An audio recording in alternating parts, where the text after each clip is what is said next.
రైతు మిత్రులకు నమస్కారం. కర్షక నేస్తానికి స్వాగతం. ప్రతి వీడియోను పూర్తిగా చూడండి. చూసిన తర్వాత నచ్చితే లైక్ చేయండి. కొత్తగా చూస్తున్న మిత్రులు ఎవరైనా ఉంటే తప్పకుండా సబ్స్క్రైబ్ చేయండి. విషయంలోకి వస్తే ఈ రబీలో ఈ మధ్యలో మనం ఈ రబీలో నాటినటువంటి 30 రోజుల వరి పైరులో పెరుగుదల లేకుండా గిడసబారుతూ పిలకలు రాకుండా ఉండడము, ఏ ఎరువులు వేసినా కూడా పొలమంతా పసుబారడం మనము గమనిస్తున్నాం. ఇంకా ముఖ్యంగా గుంపులుగా చనిపోవడం కూడా మనము చూడడం జరుగుతుంది పొలాల లోపల. దీనికి గల కారణాలను మనం తెలుసుకున్నట్లయితే ఎక్కువగా చలి ఉండడం వల్ల, పొలాలు చౌడు తేలడం వల్ల, అదేవిధంగా జింకు లోపం వల్ల, ప్రధానంగా పొలాలను పెద్ద నాగన్లతోని పెద్ద కేజ్ వీల్స్తోని లోతుగా దున్నడం వల్ల లోపల ఉన్నటువంటి ఉప్పు పైకి వచ్చి చౌడు తేలడం, అలాగే పొలాలు మొత్తం కోలుకోకుండా అవుతున్నాయని కూడా మనం చూస్తున్నాం. దీన్ని నిర్మూలించాలంటే ఎండదుక్కి చేయడమే ఒక మార్గము, లేదా రోటోవేటర్తో దున్నినా కొంతవరకు ప్రయోజనము పైన దున్నుతుంది కాబట్టి రోటోవేటర్తో దున్నడం వల్ల కూడా ప్రయోజనం ఉంటుంది. మనం ప్రతిసారి మొత్తుకుంటూనే ఉన్నాం ఏంటంటే అధికంగా ఎరువులు అయినటువంటి ఫాస్ఫేట్ కానీ యూరియా కానీ ఎక్కువగా వాడినట్లయితే పొలం అంతా pH అనేది పెరుగుతుంది. ఈ pH ఎప్పుడైతే పొలాల్లో pH అనేది పెరుగుతుందో, అంటే pH అనేది 8.5 కన్నా కొంచెం పెరిగినా కూడా జింకు అనేది పూర్తిగా తగ్గిపోవడం జరుగుతుంది.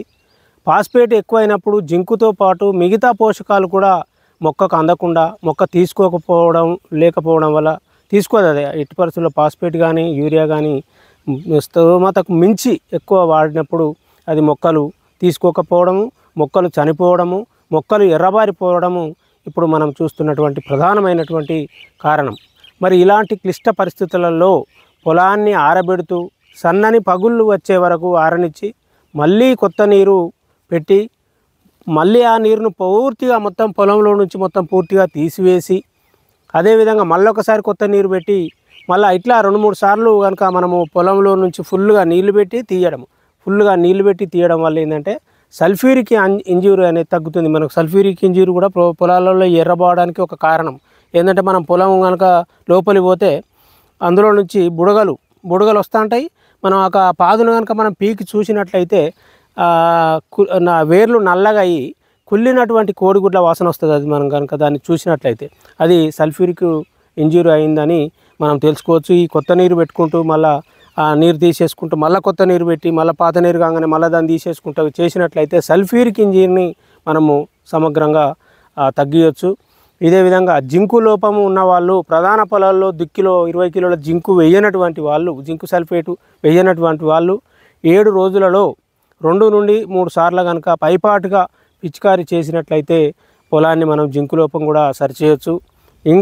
ఇంకా ఒక మంచి ప్రయత్నంగా ఇలా పొలాన్ని ఆరబెడుతూ ఉన్న క్రమంలో ఇఫ్కో వారి కానీ, సాగరిక కానీ, బయోవీటా కానీ, బయోజెమ్ కానీ మనము ఎప్పుడు వాటిని సరే వాడేటోళ్ళు పక్కా వాడతారా, ఈ వాడనటువంటి మిత్రులు ఎవరైనా కూడా బయోజెమ్ కానీ, బయోవీటా కానీ, అదేవిధంగా ఇఫ్కో వారి సాగరిక కానీ మీరు కనుక తీసుకొచ్చి పైపాటుగా కనుక ఒకసారి 2 సార్లను ఒక్కసారి స్ప్రే చేస్తే ఇలా ఎర్రబారినటువంటి పొలాల లోపల అద్భుత ఫలితాలను మనం సాధించవచ్చని మనం తెలుసుకోవడం జరుగుతుంది.